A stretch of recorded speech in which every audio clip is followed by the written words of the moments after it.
राम राम मंडळी, कलम 302 विलॉग या आपल्या मराठी चॅनलमध्ये आपलं स्वागत आहे. जय मायकी चिंता काही की. लय दिवस झालं आई बगलामुखीला जेवढे लोक माझ्या बरोबर आले ह्या सगळ्यांनी देवीचे स्तोत्र घेतलं होतं. आतली गोष्ट तुम्हाला असं फिरून फिरून रिपीट करून सांगावं लागतं. आज सुद्धा व्हॉट्सअपवर नंबर सगळ्याकडे माझा, स्तोत्र मागा. ज्यांना अमावस्याला यायचे, म्हणजे जूनची अमावस्या, त्यांनी स्तोत्र वाचन चालू करा. ती तुम्हाला ही चमत्कारी स्थळे अष्टमहाविद्या ही तुम्हाला बोलवते का? बोलावलं तरच जा. तीव्र इच्छा तयार झाली तरच जा आणि तुमच्या दुःखापासून आणि तुमच्या शत्रूचं स्तंभन करण्याची क्षमता ठेवा. मी आहे तुमच्याबरोबर, काळजी करू नका. करेक्ट कार्यक्रम राबवतो. स्तोत्र मागा, स्तोत्र पाठवलं जाईल. स्तोत्राचा विषय असा आहे की स्तोत्र वाचल्यानंतर सकाळी आंघोळीनंतर 3 ते 4 दिवसात पती पत्नी दोघांपैकी कुणालाही काही संकेत मिळतात पॉझिटिव्ह, काही स्वप्न पडतात. बघा तुम्ही विषय काय आहे. ह्या नश्वर जगाच्या दुनियेमध्ये, ह्या बाजारामध्ये स्वतःचं पाप किती आहे, पुण्य किती आहे हे थोडं आजमावून बघा, अशी माझी तुम्हाला नम्र विनंती. आता आपण आपल्या स्टोरीकडे जायला हरकत नाही. महाराष्ट्रातील, भारतातील सर्व देशभक्त मुस्लिमांना माझ्याकडून बकरी ईदच्या शुभेच्छा. कुणाचं कसं सण, कुणाचं आपापल्या धर्मानुसार. ही बकरी ईद सण मला आजच आवडत नाही. वैयक्तिक सांगतो तुम्हाला. का माहिती आहे का? तिथं कुर्बानी दिली जाते. आज जे कंट्री, जे देश मुस्लिम म्हणजे 90% 95% मुस्लिम तिथं असे आहेत, तिथं मरणाचे उंट कापणार, बैल कापणार. त्या पाकिस्तानात पाकिस्तानात लय बेकार काम. बैल कापणार. सॉरी, पाकिस्तान म्हणलं चुकून, ना पाकिस्तान म्हणलं पाहिजे. तिथं बैल कापणार. देश त्याच्या धर्माचा भाग आहे. पण असं समजायचं कारण नाही. लय मोठाले प्राणी ते कापतात म्हणजे आपण लय शनी आहेत, अशातला भाग नाही. आपल्या आता आखाडी येऊन दे बघा, मसवाला कोंबडा आहेच, बकर चालूच आहेत. बोकडांचं ते पार नामशेष व्हायच्या मार्गावर आल्यात. ती लटकून लटकून काय चाललंय दुनियात बघा तुम्ही. की लटकवायची. आज 8 कापली ती हाटीवाली, 10 कापली, त्यांचा अंड दाखवायचं, लाख लफडी हो का. लय अवघडी जगाच. आणि ती खाणारी बी आहेत ना, असं काही नाही. सकल भारतीय नरकवासी समाज त्याला बळी पडतो. आणि ह्याच्यात प्रामुख्याने चांगल्या वाईट माणसात चांगली कोण माहिती आहे का? जे पांडुरंगाची माळकरी आहेत का. त्यामुळं वारकरी संप्रदाय आणि एक त्याची ती आध्यात्मिक पावर आहे, ही कधी कमी होऊ शकत नाही सूर्यचंद्र असेपर्यंत. लक्षात घ्या. पण त्याच्यात सुद्धा आता लय व्यवहार, बाजार, अमकं तमकं, पाकिट लय शिरलंय. असू द्या. पण म्हणावा आखाडीच्या वारीला जाणारा वारकरी हा पांडुरंगापेक्षा कमी नाही, एवढं तुम्हाला गॅरंटेड सांगतो. 18-18, 20-20 वर्ष वाऱ्या करणारे लोक आहेत महाराज. इथं खरं सत्य ही आपल्या सनातनी हिंदू धर्माची ताकद आहे, असं धरून झाला. आज जी बकरी ईद आहे, सातारा या ठिकाणी अंधश्रद्धा निर्मूलन समिती, या अंधश्रद्धा निर्मूलन समितीचे कार्य करणारे कार्यकर्ते आहेत मोहम्मद शेख म्हणून. त्यांनी सकल मुस्लिम समाजाला एक आव्हान केलं. आपलं कसं आहे, सोंडराने कान टोचल्यावर लवकर पडतं म्हणून, नाही तर ते समाजात किती द्वेष पसरलाय तुम्हाला माहिती. त्यांनी असं आव्हान केलं की इस्लाममध्ये आहुती देणे, बळी देणे, किंवा तुम्हाला सांगतो म्हणजे आहुतीच देणे, बरं थोडक्यात ह्याला महत्व आहे आजच्या दिवशी. बरोबर, आहुती द्या पण ते स्वतःच्या रक्ताची द्या, असं त्यांनी आवाहन केलं. 2026 काळ कसा आहे हे तुम्हाला सगळं जाणता. त्यांनी असं ठरवलं की आजच्या दिवशी ते आणि त्यांना मानणारे इतर जे समाज आहे, त्यात हिंदू, मुस्लिम, शीख, ईसाई सगळे आहेत. हे ओरिजिनल समाज आहे, ध्यानात ठेवा. त्यांनी रक्तदान करण्याचं रक्तदान शिबिर केलं, किंवा एखाद्याच्या आपल्याकडे आता महाराष्ट्रात तसले मोठाले काही कापत नसतील, पण बोकडं बकरी अमकं तमकं चालू राहतं. तर त्याच्याऐवजी स्वतःचं रक्तदान करा, कोणाला तरी उपयोगी पडेल, आणि ती खरी आपली बकरी ईद साजरी करा, असं त्यांनी आवाहन केलं. त्यांच्या ह्या चांगल्या अशा प्रकारच्या कार्याला शतशः नमन ध्यानात ठेवा. आणि बाकींचं ज्यांना बैल खायच्यात दुनिया खायच्यात, हा पाकिस्तानातून तर अशी बातमी येऊ द्या, हा बकरी ईदला एवढ्या लाख जनावरांचा बळी दिला त्यांनी, आणि त्यांना कापून खाताना, शिजून खाताना 10-15 तर नाही, 10-15 खायला 100-150 तर नरड्यात खाता खाता अंड गुतून मिली बुवा, असं बातमी उद्या आली तर बरं होईल असं मला वाटतं. जाऊ द्या मारू द्या. ही जी स्टोरी आजची सांगायची, ही स्टोरी चांगल्या माणसाचं दिवसच राहिलं नाही अशी अशा स्वरूपाची. नेमका विषय तुम्हाला इसकाटून सांगल्याशिवाय मला करमत नाही, तुम्हाला चैन पडत नाही की बा खऱ्याच्या काय हे आलंय. म्हणजे लय मजा मारते ती लबाड, ती लय मजा मारते आणि खऱ्याचा दिवस नाही राहिलं. चिमूर नागपूर, आता हे नागपूर पासून चिमूर काही किलोमीटर अंतरावी, एक 20-25 किलोमीटरच्या अंतरावर. तर चिमूरवरून नागपूरला त्या रोडवर जाताना एक व्यक्ती आहे आणि त्या व्यक्तीचं नाव आहे अजय भांडारकर. आता ही व्यक्ती बँकेत क्लर्क म्हणून काम करते. लय आपलं कष्ट करा भाकर खा, लय डोक्याला ताण करायचा नाही. मग त्यांची ती शाईन गाडी होती, होंडा शाईन, 20-25 किलोमीटर राहायला लांब तिथून नागपूरपासून, आणि त्या चिमूर रस्त्याने तो रोज जायची यायची. ती बॅग, ते आपले लायनिंगचा शर्ट, सगळं दाढी गुठून केलेली, आणि दिनांक 11 मे या रोजी ते निघाले बँकेत आपल्या कामासाठी. 9:15च्या आसपास जसे त्याच्या नाक्यावर आले, त्या नाक्याचं नाव आहे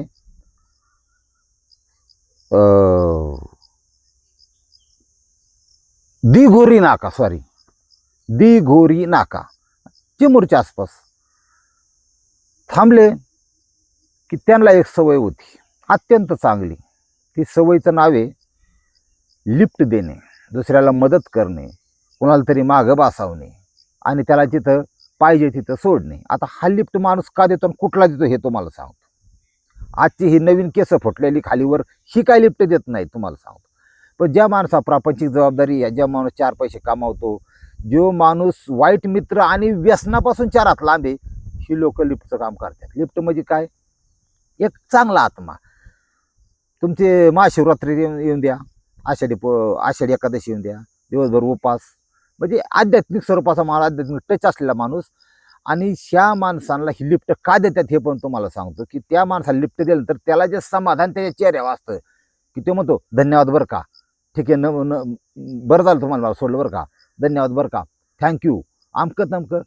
ते थँक्यूसाठी देत नाही, तर ते त्यांचं समाधान की मी आज काहीतरी पुण्याचं काम केलं थोडं बरोबर, हा, ह्याच्यासाठी ते लिफ्ट देतात.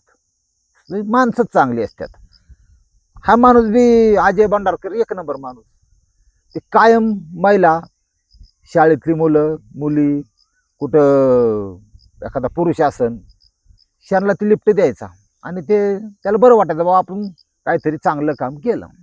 आता ह्या 11 तारखेला दिघोरी नाक्यावर ही व्यक्ती जेव्हा आली, पुढं बघितलं गाडी काय त्या शाईनवर तर गाडी चालली होती, मागं काय कोण नव्हतं. तर एक तरुण उभा राहिलेला दिसला त्यांना त्या रोडवर. ते बारका एक टिफिनचा डबा असतो बघा, म्हणजे पिशवी असते पिशवी, आणि त्याच्यात 2-3 तळाचा डबा असतो. डब्याची कडी धरलेली ती पिशवी अशी खाली, ती त्याच्या उजव्या हातात, आणि गाठून गोठून दाढी केलेली, तो पण चांगली इस्त्रीचे कपडे घातलेला व्यवस्थित, जसं काय का हा माणूस कुठेतरी कामाला चाललाय अशा परिस्थितीत. ते काय असं दिसण्यावरून मुसलमाना एवढा, मुसलमान म्हणजे कसं टोपी नाही किंवा दाढी मिशा कट केलेल्या, मिशा बाजारत्यात आणि दाढी लांब ठेवत्यात, ते आता वेगळा विषय तुम्हाला सांगतो. ही असं दिसला ते, अरे म्हणले कोणाला तर जायचे काय नाही, त्याने लगेच डब्यासकट पिशवीचा हात पुढे केला याला, आणि असं अंगठा दाखवत्यात लिफ्ट पाहिजे. फसला गडी ह्यानी अजय, आणि असं नाही ना रात्र दिवसा 9 वाजता अजय भांडारकर या व्यक्तीने त्या व्यक्तीला पाठीमागं बसावलं. पाठीमागं बसावलं, तो बसला आपला, मागं सरकून बसला, काय चिकटून बसला नाही. निघाली गाडी. रहिवाशी एरिया संपला, एक डोंगर थोडा निर्जन एरिया चालू झाला, की जिथं माणसं नाही किंवा वाहन बिन यायचे, पण वाहन काय कोण कोणासाठी थांबत नाही. रस्त्यावर माणसं नाही, दुकानं नाही, हॉटेल नाही, डाबा नाही, अशा ठिकाणी गाडी आली. पाठीमागची व्यक्ती तवर बोलली नव्हती काहीच. मग बोलली, म्हणला साहेब लय प्रेशर आलाय, 2 मिनिटं फक्त प्लीज. लगवीला आले बा समजा. असं म्हणल्यावर त्यांनी गाडी कमी केली. जशी कमी केली साईडला घेतली, गाडी थांबली, स्टँड मारलं, फक्त खाली उतरली की माग पाठील बसलेल्या व्यक्तीने दार 6 इंची चाकू काढला. नशीब खोपासला नाही, ते पोटाला लावला तिथं. काय इकडं गाडी उभी. आता ही भांडारकर तर गरबडलं बा, चाकू मांडलं, मग जिवंत म्हणजे यमराजच मौतच दिसायला लागली त्याला. म्हणजे माणसंच बघा ना, चांगल्यापणाचं कधी वांगलं होतं. मला काय पैसे, खिशातले पैसे काढ. ते भांडारकरला वाटतं हा काय मारणार नाही, पैसे द्यायला काय हरकत आहे बा, ती जीव वाचला तर आपण किती कमवू. आता ही परिस्थिती वेगळी आहे आणि पैसे द्यायला हरकत नाही. 1300 रुपये खिशात होते, 1300 रुपये त्यांनी काढून घेतले. शनी असं डोकं लावलं बघा, चोर बी किती हुशार म्हणायला पाहिजे. इतना ही क्या तेरे पास भिकारी, हिंदीमध्ये मारली त्यांनी. म्हणलं हे कर, मोबाईलमध्ये किती पैसे तुझ्या ते सोड. ते किती धोक्यात आहे, काय काहींच्या मोबाईलमध्ये 8-8, 10-10 लाख रुपयाच्या रक्कम असतात, लक्षात घ्या. म्हणजे आताचं जग, लोकांचं बरीचशी जमात अशी आहे आता, बऱ्याचशा अवलादी अशी आहेत की बिगर कष्ट करता फोकाट कुठं काय मिळतं का, दुसऱ्याला लुटून, दुसऱ्याचं हे करून, त्रास देऊन कमावणे. एक पॉईंट सांगायचा राहिला मध्ये विसरला. हे जे कुर्बानी देतात का, कुराणे पाकमध्ये लिहिलेलं आहे, जे जनावरं मारतात आता, की तुम्ही जर कुणाचं देणं असेल पैशाचं, तुमच्याकडे पैसे त्याचे तुम्ही चालढकल करताय किंवा ज्यांचं पैशाचं देणं आहे त्यांची कुर्बानी देवाला मान्यच नाही, अल्लाला मान्यच नाही. ज्याचं जो रुपये देणं नाही, कुणाचा ताटाट मागं नाही, त्याची कुर्बानी स्वीकारली जाते, असा एक कुराणी पाकमध्ये लिहिलेलं आहे. आणि हे आपले अंधश्रद्धा निर्मूलन समितीचे कार्यकर्ते आहेत ना सातारचे, त्यांनीच ते डिक्लेअर केलेले आहे असा विषय. बरं ते असू द्या. म्हणलं मोबाईलमध्ये किती पैसे आहेत, आता ह्याच्या मोबाईलमध्ये मापात होतं. म्हणजे कसं असतं, 10-15 हजार रुपये असतील साधारण, तेवढं घेतलं सोडून रुपया नाही ठेवला तिथं. नशीब गाडीत तरी पेट्रोल होतं. ह्याच्या डोक्यात भांडारकरचे एकच, यांनी आपल्याला फक्त मारू नाही. मग म्हणले चल साईडला. आता म्हणलं ह्याच्या डोक्यात आलं, अरे माझं पैसे घेतलं, माझी रोख रक्कम घेतली का, मोबाईल पाहिजे का, धरा मोबाईल बी धरा, मला नको बाबा, पण मारू नका, साईडला चल. एवढं करून थांबला नाही गडी. त्याला थोडा साईडला न्याला, जाडी बिडी होती, आणि असा दाब खावला धरून हाणला फक्त. बरं झालं तेवढा. काय चाकूच्या दाखाखाली माणूस काय करतो, म्हणला असा चड्डी फिरून उभा राहा, रिवर्स मारतो तुझा, काही म्हणू शकला असता. बेकार कामी तुम्ही सुद्धा सावध लिफ्ट देताना. ही त्याला मारहाण केली, त्या समाधान वाटलं असन. नशीब गाडी बिडी नाही नेली त्याची. तिथून तो निघून गेला. जसा त्यांनी फोन केला, एक आता काय निर्मोश रस्ता आहे तो, कधी वाहन येतंय, त्यांनी फोन केला की एक मोटरसायकल त्याला न्यायला परत तिथं आला. मग याचा अर्थ ते 2 जण टोळीचे सदस्य झाले, ते त्याला घेऊन गेला. मग गाडी होती, चावी होती, सगळं होतं. बरं वाटलं, थोडं गामागुम झालता गडी भांडारकर, पण त्याला बरं वाटलं, कमीत कमी मातीत जाऊ जीव तरी वाचला. काय माझा महिन्या 15 दिवसाचा पगार गेला, जीव वाचला बा. होट तुटला होता, रक्त नाकातून येत होतं, ते पुसलं रुमालानी, गाडी चालू केली आणि पोलीस स्टेशन गाठलं, नंदनवन पोलीस स्टेशन. तिथून ही केस नागपूर पोलीस स्टेशनला जिल्ह्याच्या ठिकाणी वर्ग झाली आणि रितसर त्यांनी तक्रार दिली. काय केलंय, मोबाईल आहे का बघू, कुठल्या नंबरला सोडल्यात. आता ती पोलीस तपास आहे, CCTV नव्हतं, काय नव्हतं, पण ते ट्रान्झॅक्शन कुठं झाले, काय झाले. 7 तासात आरोपी विचारलाय, 7 फक्त. आणि ह्या अवलादीचं नाव आहे शेख रेहान. शेख रेहान तर पकडला बा. आता ते कसं आहे, क्रिमिनलला काय दर नसतो, पण जर चुकून महाराष्ट्र पोलीस, भारतीय पोलीसला, कुठेही भारतातल्या कुठल्या राज्यातल्या मुस्लिम व्यक्ती जर सापडली, तिला सुट्टी नाही बरं का देणार. सध्याचा काळ तसा आहे सध्या. आणि हे देशाचं तुम्हाला खरं सांगू का, मला आतलं बोलू द्या. आता ज्या देशाचे नेते भ्रष्ट आहेत, ज्या देशाचं पोलीस यंत्रणा करप्ट आहे, भ्रष्ट आहे, आणि ज्या देशाचे नागरिक ही बधीर आहेत, बधीर, काही आम्हाला कुठल्याही कोपऱ्यात कितीही कोचा करा अशा प्रकारचे आहेत, ह्या देशात भवितव्य फार धोका आहे.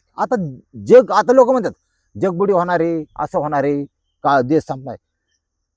ते जगबुडी व्हायची तेव्हा होऊन द्या, पण ज्या देशात अशा प्रकारचे नागरिक, अशा प्रकारची यंत्रणा, अशा प्रकारचे नेते आहेत, त्यांची जगबुडी जगाच्या आधी होईल एवढं मात्र नक्की. यांचं भवितव्यच दिसना मला. काय ध्यानात ठेवा.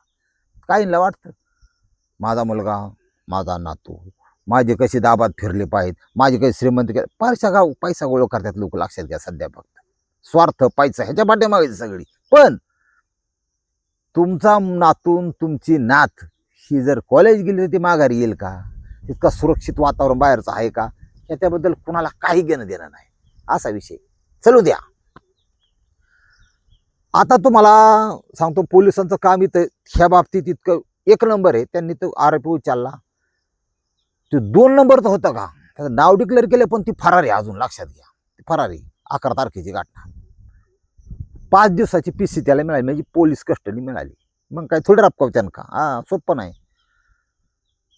ह्याची नीट इन्क्वायरी केली. हा व्यक्ती कोण आहे? शेख रेहान.